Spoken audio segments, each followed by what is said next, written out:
Hello my dear lovely students, how are you? I hope you are well. चलिए आज हम कक्षा 7वीं का विषय विज्ञान का अध्याय 2 प्राणियों में पोषण का महत्वपूर्ण प्रश्न पढ़ेंगे। ठीक है, सबसे महत्वपूर्ण प्रश्न जो आपकी परीक्षा में, अर्धवार्षिक में एवं वार्षिक परीक्षा में पूछे ही जाएंगे।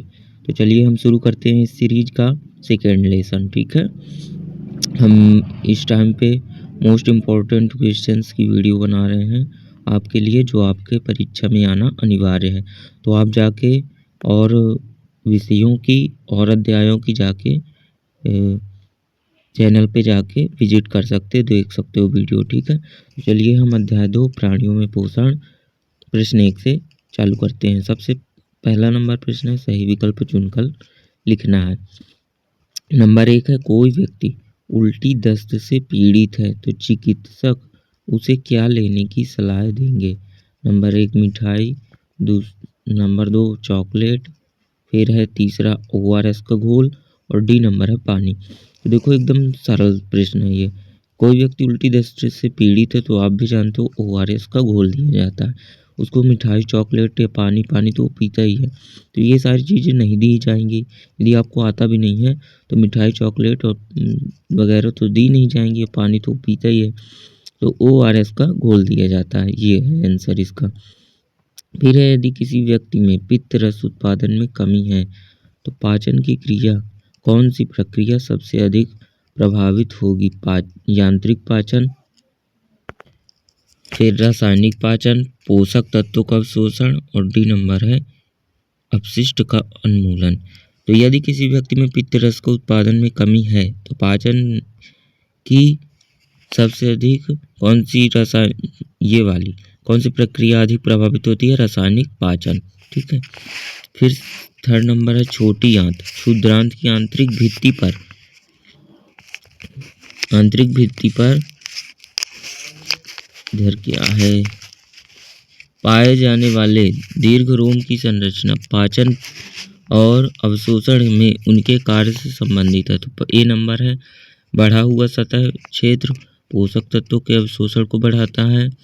दीर्घ रोम पाचन एंजाइमों को उत्पादन करते हैं। दीर्घ रोम अतिरिक्त पोषक तत्वों को संग्रहित करते हैं। दीर्घ रोम क्षुद्रांत में क्रमांकुचन को नियंत्रित करता है। तो सी का होगा ए नंबर, बढ़ा हुआ सतह क्षेत्र पोषक तत्वों के अवशोषण को बढ़ाता है।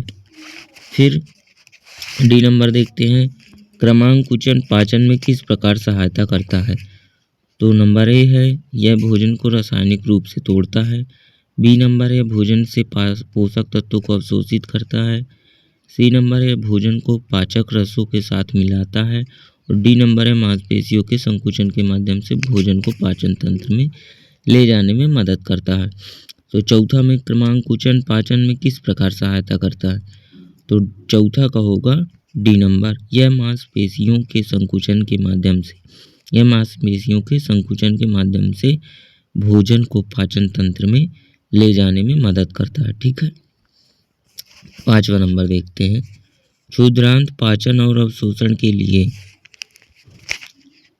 एक महत्वपूर्ण स्थल माना जाता है क्योंकि ए नंबर, यह अधिकांश पाचक तंत्रों को स्राव करती है। यह वह जगह है जहां भोजन पोषक तत्वों में जाता है और रक्त प्रवाह में अवशोषित हो जाता है। सी नंबर है, यह अतिरिक्त पोषक तत्वों को संग्रहित करता है। डी नंबर है, बिना पचे भोजन से पानी को अवशोषित करता है। पांचवा को होगा बी नंबर, यह वह जगह है जहां भोजन पोषक तत्वों में टूट जाता है और रक्त प्रवाह में अवशोषित हो जाता है। ये थे आपके सही विकल्प 2 अध्याय से। अब हम देखेंगे खाली स्थान। तो रिक्त स्थानों की पूर्ति कीजिए। दूसरा नंबर है, जटिल खाद्य पदार्थों का सरल खाद्य पदार्थों में विघटन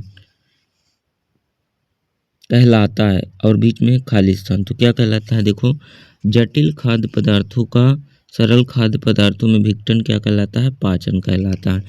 फिर है खाली स्थान दूसरा नंबर, कैल्शियम कार्बोनेट के कठोर कवच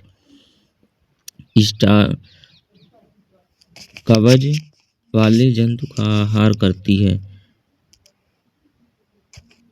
तो इधर होगा आंसर स्टारफिश। कैल्शियम कार्बोनेट के कठोर कवच वाले जंतु का आहार करती है।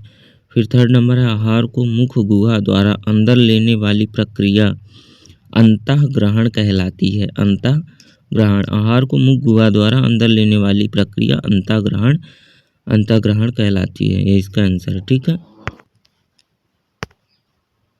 स्वाद का पता लगाने के लिए जीभ खालिस्तान स्वाद कलिकाएं होती हैं। इधर क्या होगा? स्वाद कलिकाएं। फिर अमाशय में खालिस्तान का श्रावण होता है। हाइड्रोक्लोरिक अम्ल का अमाशय में श्रावण होता है। प्रश्न नंबर 2 लिखा हुआ है, अति लघु प्रश्न अब हम देखेंगे। मानव पोषण के विभिन्न चरणों को सही क्रम में क्रमबद्ध कीजिए। तो पहला लिखा है पाचन, अंतःग्रहण, अवशोषण, निष्कासन, स्वांगीकरण। तो सबसे पहला होता है अंतःग्रहण। ठीक है। फिर होता है पाचन, फिर होता है अवशोषण, फिर स्वांगीकरण और लास्ट में होता है निष्कासन। बस इसको क्रम से लिख देना है। 2 नंबर का आएगा, ये आ सकता है। मोस्ट है, टिक कर लेना है और अच्छी तरह से समझ लेना है। पित्त कहाँ निर्मित होता है? ये भी एकदम मोस्ट है। पित्त यकृत में निर्मित होता है और एक थैली में संग्रहित होता है। इसे पित्ताशय कहते हैं। प्रश्न नंबर 3 है, पित्त कहाँ निर्मित होता है? तो पित्त यकृत में निर्मित होता है और एक थैली में संग्रहित होता है। कहाँ होता है? यकृत में निर्मित होता है और एक थैली में संग्रहित होता है। इसे पित्ताशय कहते हैं। बस हो गया इसका आंसर, और ये में इम्पोर्टेंट है। ठीक है। चौथा नंबर प्रश्न है पहेली।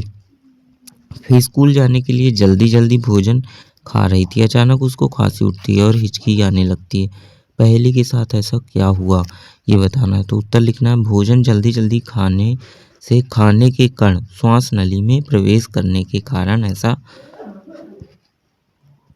होता है। तो भोजन जल्दी जल्दी खाने के कारण क्या हो गया कि खाने के कण श्वास नली में प्रवेश कर गए, इसीलिए उसको खांसी आने लगी।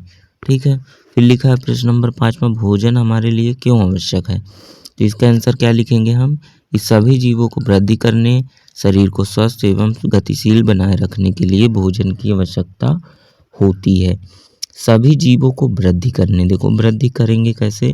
जब वो खाएंगे पिएंगे तभी उनका शरीर ग्रोथ करेगा, और शरीर को स्वस्थ रखेंगे। जब वो खाएंगे पिएंगे तभी तो उनका शरीर स्वस्थ रहेगा। एवं गतिशील मतलब वो काम करते रहेंगे, यदि खाते पीते रहेंगे तो भोजन की आवश्यकता इसीलिए होती है। ठीक है। फिर लिखा है प्रश्न नंबर 6, रोटी के टुकड़े को जब आप मुंह में चबाते हैं तो वह कुछ समय बाद मीठी लगने लगती है, क्यों? तो रोटी चबाते समय लार स्टार्च को मोवटेज में बदल देती है और इसलिए रोटी मीठी लगने लगती है। मतलब रोटी चबाते समय इस जो लार होती है तो रोटी में स्टार्च जो होता है उसको माल्टेज में बदल देती है। ठीक है, ग्लूकोज में, और इसलिए रोटी क्या है, मीठी लगने लगती है। फिर है प्रश्न नंबर 8, मानव पाचन तंत्र में अमाशय में पाए जाने वाला हाइड्रोक्लोरिक अम्ल की पाचन क्रिया में क्या भूमिका है? तो देखो, मानव पाचन तंत्र में अमाशय में पाए जाने वाला HCl हाइड्रोक्लोरिक अम्ल की पूछ रहा कि पाचन में क्या क्रिया है। तो अमाशय की आंतरिक सतह हाइड्रोक्लोरिक अम्ल तथा पाचक रस स्रावित करती है। हाइड्रोक्लोरिक अम्ल अनेक ऐसे जीवाणुओं को नष्ट करता है जो भोजन के साथ वहां तक पहुंच जाते हैं।